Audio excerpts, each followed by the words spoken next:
recently, Megan and I, who were in charge of this particular event, sat down about a month ago and said, okay, what's happening now? We have a topic, but we want to bring content to everyone that's attending that's actually happening right now. And one of the things that I've been noticing, and I'm not sure if you guys have been, but there's a lot of things happening right down in this downtown area. I mean, buildings are being knocked over and parking lots are being put up, and there's just a lot of information and questions and stuff that I think, at least I know, I'm curious as to what's going on.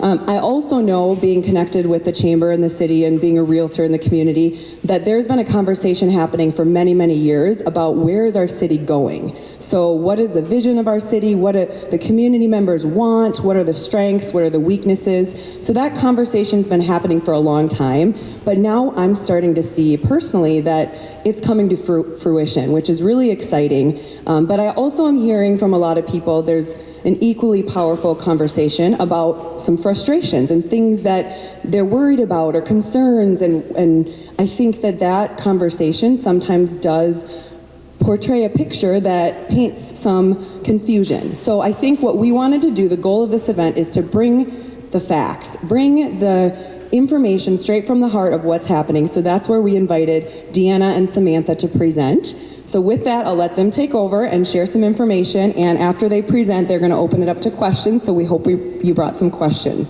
So thanks, Deanna and Sam.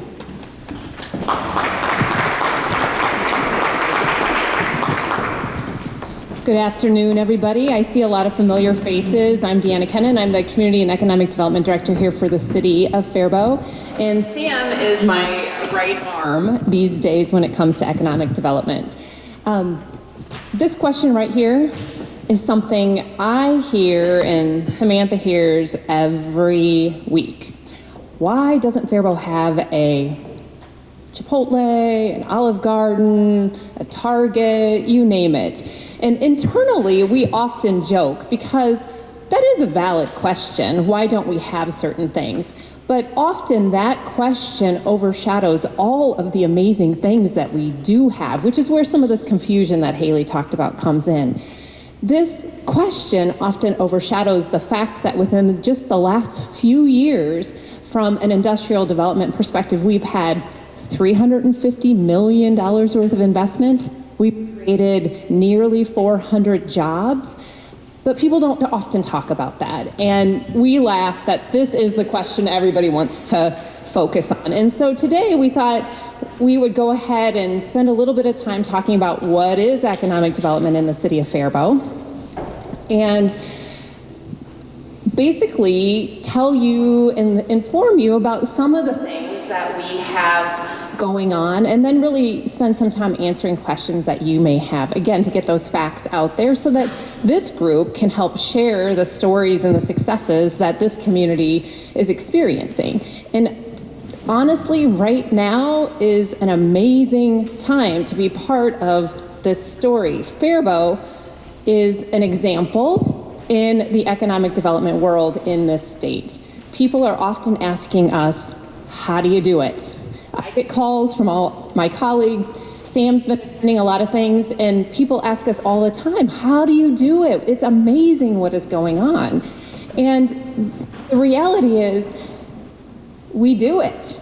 And we do it because of partners. We do it because of, we have leadership right now that believes in the things that we're doing and that they're laying the foundation so that we can continue to basically catapult this community forward. One of the things that we always keep in mind is the Community Vision 2040, and then how we fit into that and what we can do to really move that ahead. There's also a couple other things going on in this community that we're not going to spend a lot of time talking about, but right now we're wrapping up a comprehensive plan update process, a park master plan process, a downtown master plan process. All of those things are the foundation that really will help us continue to move forward. But from an economic development standpoint, what is our story? First of all, what is economic development? Anybody? Exactly. This is either everybody has a different definition, or really nobody knows truly what economic development is. And traditionally, economic development is jobs and tax base, but it is so much more, and it is so much more here in Faribault. We have a variety of things happening, and that's what makes economic development fun, and that's why I come back to work every single day, and I think why we were able to really entice Samantha to come work for us and come back to work every single day too. But we have to understand who we are. We have to understand where we're going. It becomes part of a narrative. That narrative is ever changing. And as we learn more and more about ourselves and how we can promote ourselves, that changes. But some of the things purely from an economic development standpoint that we talk about are the opportunities that are here. We talk about this growing workforce that we have that doesn't exist in many places. We talk about that foreign direct investment that's happened in this community, and we talk about these industry clusters. We're a powerhouse when it comes to certain things: advanced manufacturing, food processing, and distribution. Those are some of the strengths that we have that we want to continue to build on, but then there's a lot of other areas that we can fill in along the way too. This is just sort of a snapshot of what some of that narrative looks like. But what sets us apart is really what we have to focus on when we talk about economic development and when we're out competing for these different projects. We need to understand why Faribault. And we have a compelling story, and we could stand up here and talk for hours and hours about all the amazing things that are going on, but we never have that opportunity when we're competing for economic development projects. So we really have to be able to narrow it down. And what does set us apart? And some of the things right now, today, that really set us apart are those partnerships and how we're approaching economic development. We have forged a partnership with Owatonna, and I know some people in the past would say, "What? You can't do that? What do you mean? They're a competitor." But the reality is, they're not. They're part of our story, and if they succeed, we succeed. So we have recently launched a marketing campaign that really promotes what we're calling this I-35 corridor, and really starting to focus on the successes that are happening collectively between us. And the reason that's important is because when we're working with people outside of the city, so when we're working with any of those business and industries that we're trying to attract, they don't know where those corporate boundaries are, but they really want to know the story of the region. So that's one of the things that we're doing now, and that is setting us apart. And again, it's kind of exciting because people are, you kind of get that reaction from people like, you're doing what? You're working with who? But it's paying off. And, Sam has some stories she could probably share with you about a recent event that she attended in Chicago to promote Faribault, but as part of that, working with Owatonna to do that, and then how that translated on that trip. The other thing that sets us apart is this foreign direct investment. We are the state of Minnesota's model city for foreign direct investment. Foreign direct investment is exactly what it sounds like. We actually have 4 large companies that are foreign owned that are investing and bringing those dollars into this community. This is a goal of the state of Minnesota, is to continue to try to grow that kind of investment. And really kind of unbeknownst to us, the state has really helped us develop the story more, is that really if you stand in one spot, you can look one direction and see Foods, which is owned by a Mexican company. You can look another direction and see Sage, which is owned by a company out of France. You can look to the north and see Daikin, which is a Japanese-owned company. And then you can look across the interstate and see Aldi, which is the distribution center that's owned by a German company. That's a powerful message. Not many places have that going on. And so the state is saying, how can we replicate this? And why it's so powerful is because it's not happening elsewhere in the state outside of the metro area. We're not metro, but we're having these successes. And this is becoming not only our story, but it's becoming the state's story, which is pretty cool.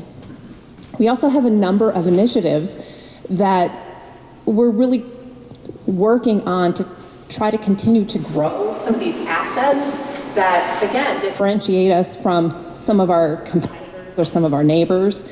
We have economic development programs that are focused on the downtown. We have, moving forward, we're going to be looking more and more into the talent attraction aspect of economic development. And then really identifying opportunities and threats and figuring out what specifically we can do to move the bar or to move the needle to eliminate obstacles and really encourage continued investment in our community. But even with all of that, there are things that we can control, and there's always going to be those things that we can't control. And kind of circling back to that first slide, why don't we have a Chipotle? That is one of the franchises often have very specific criteria that they follow that really determines where they're going to locate. And so some of the criteria that they look at, we may never have an opportunity to influence, ever. And what we're showing on this slide is we can impact a large-scale development, this massive investment that we're having. But we often can't influence that Chipotle to come here for various reasons. But I'm going to give you a case study or a real-life case study. We, 2 weeks ago, received a call from a broker who was representing a franchise that needed 1.5 acres in a very specific location near the interstate. Guess what? We didn't have it. And we don't have it unless we look at land assembly and we look at some various other things. We could have told, and we did share with this particular broker, other sites that met the criteria but weren't in the location that they wanted. And so while we are looking at that and trying to figure out what we can do to change that, that's one of the things that really becomes an obstacle for attracting that Chipotle, which would be a great amenity. I'm sure many of you like to eat at Chipotle,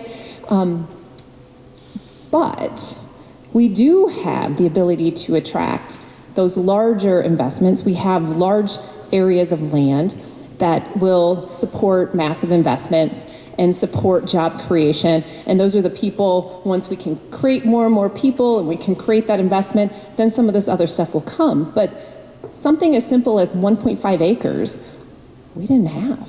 We didn't have it in the area that they wanted. And again, that's just something that we can't control. But it's, we hear it and we understand it. So with that, Samantha's actually going to talk to you now about some of the opportunities that we do have. All right, good afternoon, everyone. Samantha Markman, Economic Development Coordinator for the City of Faribault. I see a lot of familiar faces. It's been a joy to come back and work for the City of Faribault. I'm born and raised a Faribault High School graduate, and it's humbling to come back and do economic development for your hometown. Deanna and I collaborated on that 1.5 commercial acre site, and what's powerful about that message is while we may not have the opportunity, we're not saying no to those sorts of opportunities either. So we're doing our due diligence and trying to find those sites or those key opportunity sites that would accommodate those sorts of commercial needs. So while we are maybe focused a little bit more on what we can control in the industrial park, that doesn't mean we're saying no to any of these businesses that are looking to try and find a spot in Faribault either. But with that, there are some areas that we have for opportunity. Recently, Metcon, located on the north side of the community, petitioned. So they approached the city and wanted to annex some land into city limits that would provide them with city services such as sewer and water. That would make them a little bit easier to attract those larger industries such as the Daikin project that we'll talk about. We have the Highway 60 West. I'm sure a lot of you are familiar with that area. The city previously extended infrastructure out to the northern portion of that, but we do see some potential opportunity on the southern portion too. However, that is not currently served by city services, and so we'll be looking at what's the feasibility to get infrastructure into those sites and start to really talk about that area as a whole. And then we also have ample opportunity in our downtown. We have this wonderful event center here, 310 Event Center. They came in, they saw an opportunity with a building, they invested some private dollars. The city has helped through the downtown exterior rehab program and really find it to be kind of that catalyst project that continues to move the downtown forward. But with that, there's ample opportunity to recreate that in many other storefronts as well. We also have an opportunity zone, which I won't get into the details on because I think we can all talk ourselves in circles with that, but it was a federal tax program that allows these opportunity zone fund dollars to go into federally designated zones. We're one of 128 zones in Minnesota, so it's just one of those kind of nuances that sets us apart from other communities. So we continue to market that for available development on the east side of town. This is the fun part, and I'm glad that Deanna let me kind of take on the project wins. So we hear a lot of why don't we have this, or could we have more of this? But the reality is we do have a lot of really fun projects and large-scale development projects that have happened in our community and the investment that it has triggered. So with that, I'm happy to share some of those. Daikin applied, $40 million project located in our industrial park. They're looking to add 300 jobs through this project. What sets this one apart is it was an international site selection process that we competed for. This predated me at the city, but I came in kind of right at the tail end of it when it was decided, okay, Faribault's a go, we're gonna do this. And it was a little bit of baptism by fire when I started in economic development. And so I took that in stride and was really kind of one of the first projects that I got the opportunity to work on. They are converting a 300,000 square foot warehouse into state-of-the-art manufacturing. They're about ready to start their production at that facility.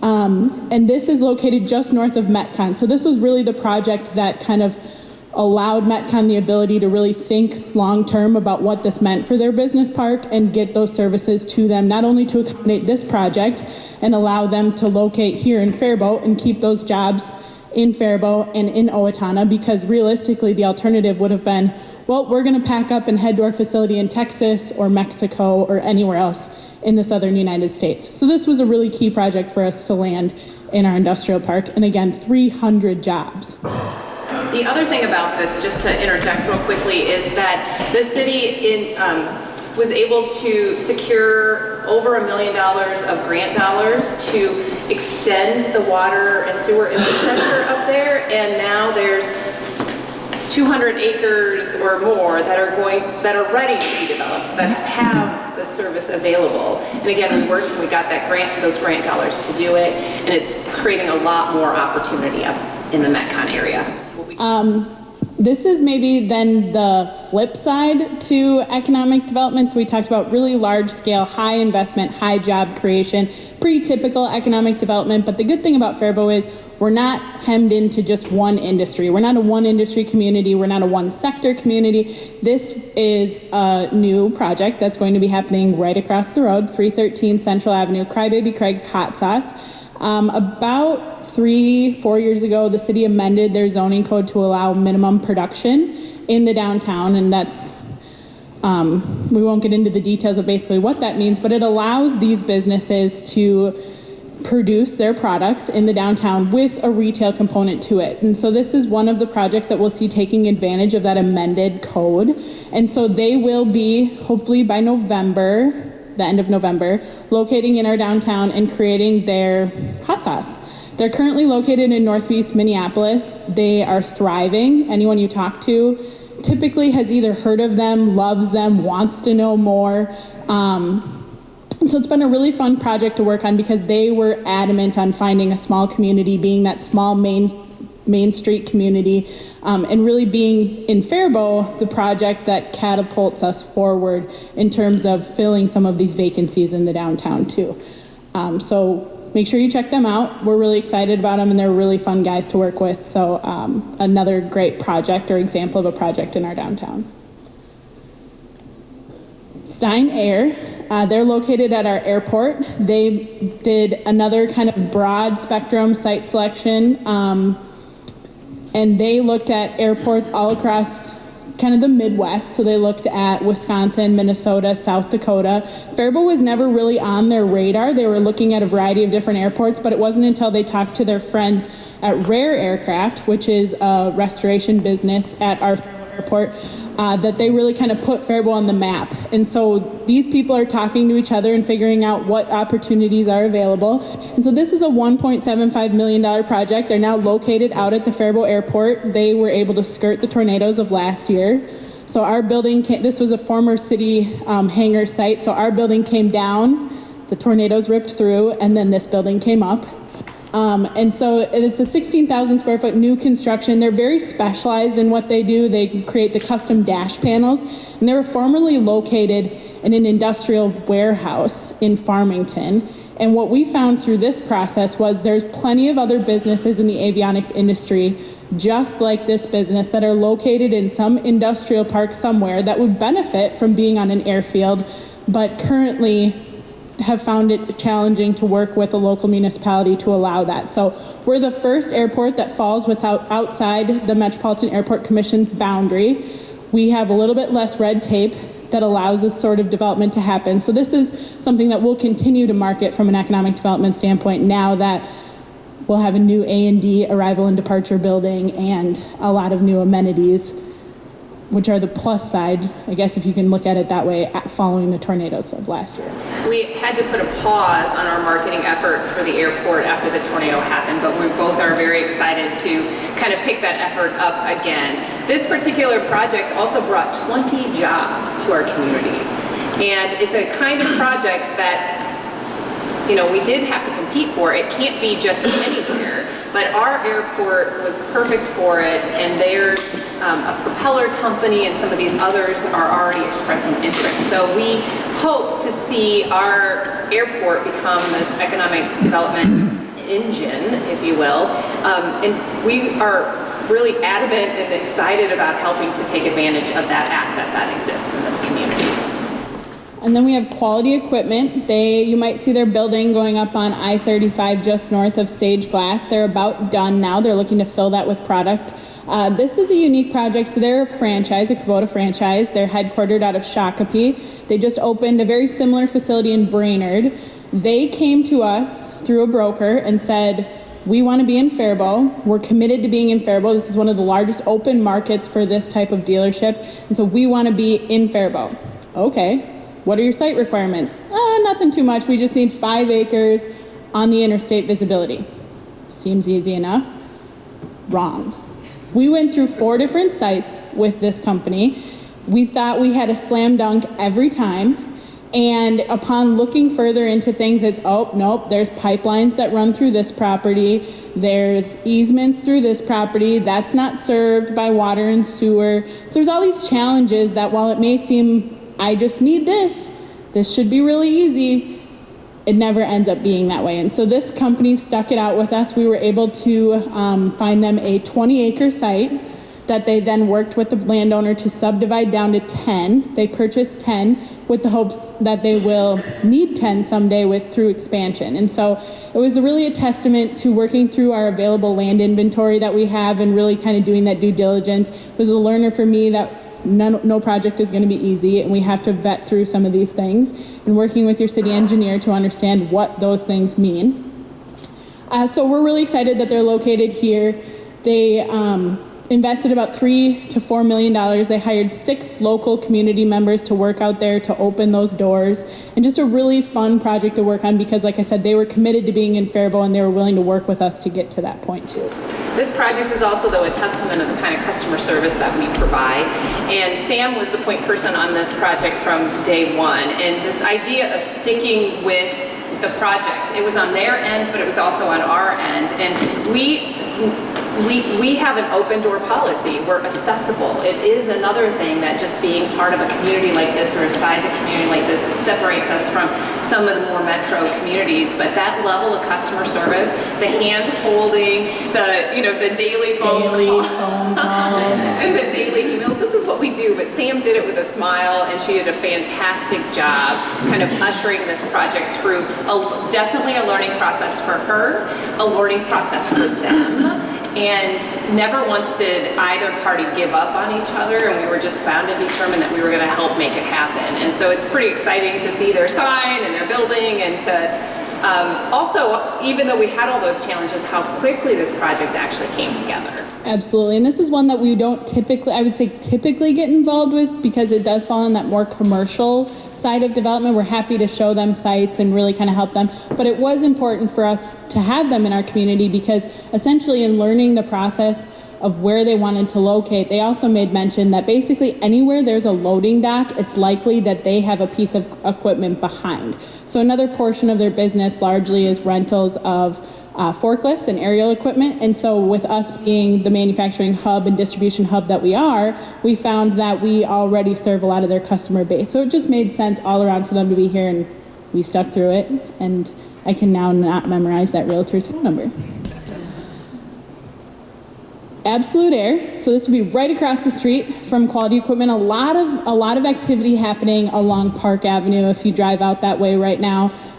Faribault Foods was the project in 2017. We're not highlighting that, but it's often one that we turn to. It was a $150 million investment. You saw Sage Glass across the street with their 300,000 square foot manufacturing facility. Now Quality Equipment just to the north of them, and now across the street we have Absolute Air. So what was once all agricultural land is really starting to become this manufacturing hub. So Absolute Air is a $32 million investment project. In 3 years they're going to create about 20 jobs, but they're essentially an air separation plant. What's that? We all had the same question when they said, we want to put a 170-foot high distillation column up to separate air. Okay, great. But basically what they do is they separate the air into oxygen, nitrogen, and argon. It's highly used. A lot of these are used in the welding world, but they don't find it uncommon for businesses to then want to locate near one of these facilities because they can, meet that supply chain need as well. And so they went through a site selection process. They were at a meeting in another community and said, pulled up Google Maps on their phone and said, what can you tell me about this site? It's in Faribault. You might want to call Faribault. And so we were able to pick up that call and really kind of share with them what our community has to offer. And they ended up making their investment here in Faribault. They're on a 10-acre site. They have high power needs, and so that's where we brought one of our partners to the table with Steele-Waseca Cooperative Electric, who's actually going to be putting a transformer on their site that will not only serve them and their power needs, but also have some fringe benefits to our industrial partners. And so that really gets at the true core of what we do and allowing those services both for the business and the businesses that exist out there too. And then Sage Glass, they're doing a $14 million internal expansion. They will create 16 new high-quality jobs through this expansion. This will happen over the course of the next 2 years. We've started to already see some of that phasing occur, but they're basically moving from, right now they operate on 24 hours a day, 5 days a week, and they're looking to move because of production needs to 24/7. And so a lot of this internal investment is going to help them keep up on the demands of their project and allow them to grow. And so with that, we're seeing a large investment. Again, this is one that falls back onto our foreign direct investment. A lot of people get nervous when they hear about acquisitions of large international companies coming in and buying these small, Faribault, Minnesota industries. But what we've seen is that then they continue to make investment. Faribault Foods turned around and made a $150 million investment. Daikin's doing a $40 million investment. These are big projects. These are big investments. And so it's just showing how these, while they may be larger parent companies, are still committed to the communities that they exist in. So those are some of the successes, but with success also comes some additional challenges. The idea that there's a workforce shortage is not new. It's not unique to us. It's throughout the state, throughout the country, actually throughout the world. Everybody is facing this. And so we're now having to shift how we think about economic development a little bit and think about workforce development and attraction in a different way. It's always been a component of economic development because any industry, any business, their largest investment is in their people. And we have been fortunate to be able to have the people that's necessary to fill all the jobs that are being created. But what we're hearing now over and over and over is it's becoming harder and harder for these businesses to fill those jobs. So we're having to look at this differently, maybe reprioritize a little bit. So one of the things we're now bringing into our economic development discussions at a much higher level has to do with the creation of housing, has to do with what are we doing to meet the employer's needs when it comes to workforce development, what training incentives are out there, what initiatives are out there, and how can we think differently about this workforce challenge. Obviously, the Chamber has been involved in workforce for many, many, many years, and we've, again, knowing that that's always been part of an economic development package, we've just focused on other things, but the day is changing, and now these topics are much more at the forefront. So one of the things, housing, and why does housing matter for economic development? It's because people need places to live. And within the last year, we have been very fortunate. So actually for 2 solid years, I'll just share a quick story. Our community development coordinator has focused on trying to attract additional multifamily housing developers here. It took 2 years to finally get us over that hump. A combination of things came together, and Mac Hamilton decided to build a 44-unit apartment complex street across from the library. That was the start. We also now have the old public works site, which we're working with the developer, which will bring 112 units of apartments, 112-unit apartment building to our downtown, and there's 2 other projects that we're waiting to find out if they're actually going to get some tax credits. This is just going to scratch the surface. It might be about 300 new apartments in this community. It's needed. It's necessary. We had a study done, and it showed that Faribault's vacancy rate is less than 1%. And so our employers are saying, I can't attract people because there's no place for them to live. And so we're really working on changing that, and super excited about the projects that are coming up out of the ground, and we're hopeful to see even more of those kind of projects happen. Here's just the Hillside apartment, which is the one down the street, and here's Straight River, which is the one that's going to be on the old public works site. So that right now is one of the focuses. It's that talent attraction, it's housing. We're working with a collection of our industry leaders to think creatively about what we can do. Right now, we're looking at potentially piloting a bus that will go up into the metro area to provide potentially free transportation to get people here. Transportation is one of the issues. We also know daycare is an issue for some people, but we're looking at things differently, and our employers are coming together to say, what can we do? And now we as the city and as the EDA are also getting involved in that discussion. So these are not new topics. I mean, everybody in this room probably is saying, yeah, we know these are the things that need to be done, but not all the communities are doing anything about it. And so that is, again, something that's going to separate us and really help Faribault continue on this path of success, is because we are doing something about it. We're coming to the table, trying to figure out creatively what we can do. We're working specifically with the employers. We're bringing in providers, doing a lot of different things. And we'll be the lead in that as compared to some of our, sister communities. So that's, good for this community and pretty exciting. So like I said, we could talk and talk and talk, and we're probably out of time, but we know you guys also probably have questions. It's such a big topic, and we're happy we probably didn't answer or touch on some of the things that might be important to you, but we tried to provide an overview. But with that, we're happy to answer any questions. Typically, a franchise will not reach out to us. And that's also an interesting thing. How economic development happens and how it works has evolved over the years. And so much is available through the internet and everything. Most site selectors, most brokers do all their homework without ever picking up the phone to talk to us. And so they have potentially eliminated us without us ever knowing, or shortlisted us without ever having a conversation with us. And then all of a sudden we get a call and we're one of 3.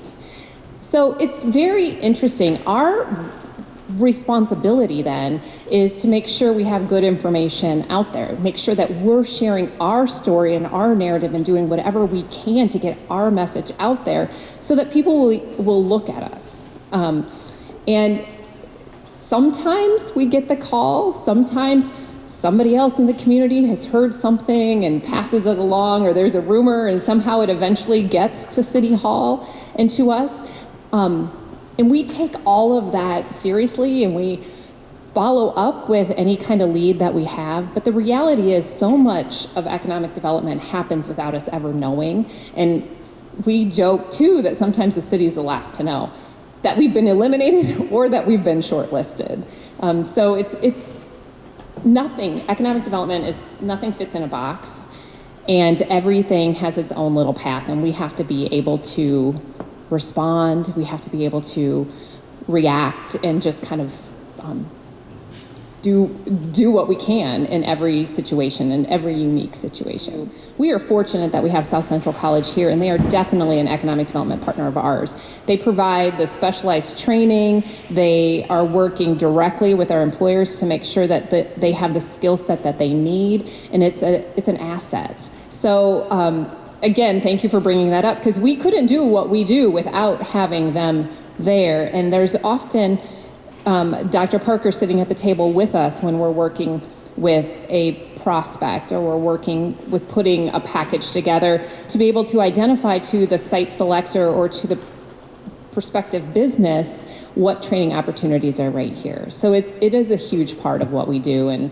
the other thing, the college right now is a leader in the initiatives to try to bring back or build up the apprenticeship programs. There's issues at the Department of Labor that really prevent apprenticeships from taking off in this state, but our college has been a pilot for implementing those apprenticeship programs, and again, that's a benefit to our industries. So I don't think that our zoning gets in our way. The reality is I don't think it is, because we have a very responsive government, and we've looked at what we can do with our codes in the moment to change them, like we did in order to provide limited production in the downtown. Or our council last night made had some planning and zoning actions that's allowing the Hillside Apartments, not the Hillside, I'm sorry, Straight River Apartments to happen. So it doesn't get in the way, which is good. But I often get asked, and I'm sure all of us do, like, why Faribault? Like, why do you work in Faribault?